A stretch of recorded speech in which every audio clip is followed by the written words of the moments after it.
तर ठाणे महापालिकेनं कळवा येथील पाटबंधारे कार्यालयावर थेट कारवाई करत संबंधित विभागाच्या अभियंत्याचं कार्यालय सील केले आहे। जलसंपदा विभागातील विविध कार्यालयांकडून लाखोंची मालमत्ता कर थकबाकी असल्याने ही कारवाई करण्यात आली।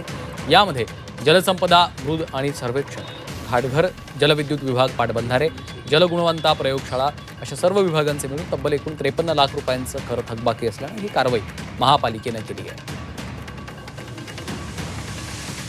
कळवा प्रभाग समिती अंतर्गत पाटबंधारे विभागातील जलसंपदा विभाग आणि इतर 5 जे डिपार्टमेंट्स आहेत त्यांच्याकडे 54 लाखाची थकबाकी असलेली आहे मालमत्ता कराची। आणि आम्ही गेले 5-7 वर्ष ह्या विभागाला आम्ही जप्ती आणि ह्या सगळ्याच्या नोटिसा देऊनही त्यांनी न भरल्याने आज ही 5ही जे डिपार्टमेंट्स आहेत त्यांना अटकावणी केलेली आहे। आणि याचाच आढावा घेतलेला आहे आमचे प्रतिनिधी शुभम कोळी यांनी। ठाणे महानगरपालिका अंतर्गत येणाऱ्या कळवा विभागामध्ये आज ठाणे महानगरपालिकेने एक मोठी कारवाई केलेली आहे।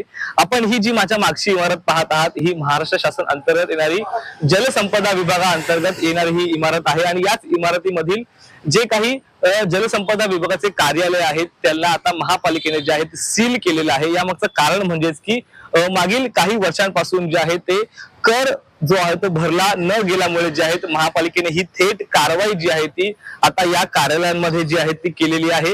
मागील 5 ते 7 वर्षांपासून जे आहेत महापालिकेचा कर जो आहे तो या कार्यालयांनी जो भरला नसल्यामुळे महापालिकेने थेट या ठिकाणी सील जे आहेत या कार्यकारी अभियंत्यांच्या कॅबिनला जे आहे ते कुलूप लावलेलं आहे आणि एक नोटीस देखील ह्या ठिकाणी महानगरपालिकेने जे आहे ते चिपकवलेले आहेत। अनेक कार्यालय असे आहेत ज्या ठिकाणी आता महापालिकेने जे आहेत अशा प्रकारची कारवाई जी आहे ती केलेली आहे। नेमकं आता यामध्ये चूक कोणाची आहे, नेमका हा दंड का नेमका भरला गेला नाही, कोणी भरला नाहीत, असे अनेक सवाल जे आहेत उपस्थित होत आहेत।